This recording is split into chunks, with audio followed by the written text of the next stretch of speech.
You hear about this on the evening news. And here it is, more than 30 years later, and I hope we hear about it tonight. And I will testify under oath before Congress that what I'm saying is the truth. Rutledge and Leonov sat in silence as the moon rover closed the distance between the landing site and the alien ship. Rutledge felt that the silence was inspired by part wonder and part fear. The hull of the ship first appeared over the moon horizon, looking like another hill. But as they drove closer, the men's chins slowly raised higher and higher. When they were finally in the shadow of the craft, it was hard to tell how big it really was.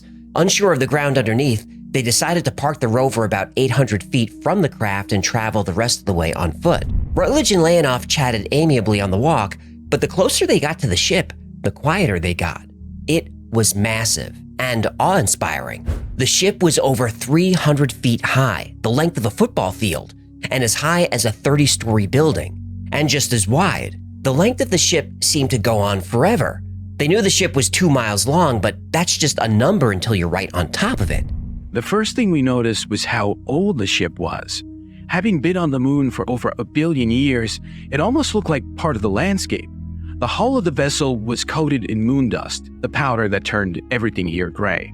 Another indication of the ship's age was that it was pockmarked with ancient meteor impacts. This alien ship has been here since before the Pyramid of Giza was built, before the Sumerian civilization emerged. But I started to become dizzy, realizing the ship has been here since before the first dinosaurs walked the earth. Everything about this mission stretched the limits of the human mind.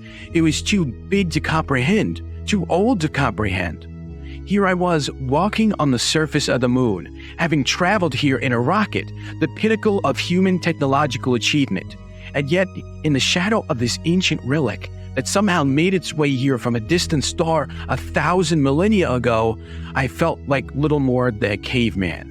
Compared to this technology, our species was still rubbing sticks together to make fire. At that moment, I felt very, very small. They had no trouble entering the ship. It looked like the area was cleared by heavy equipment, though there were no machines in sight.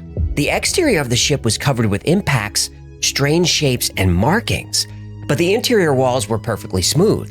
Before going further, Rutledge and Leonov took a quick minute to confirm they still had radio contact to Leona in orbit and to ground control on Earth. They did. Over many centuries, lunar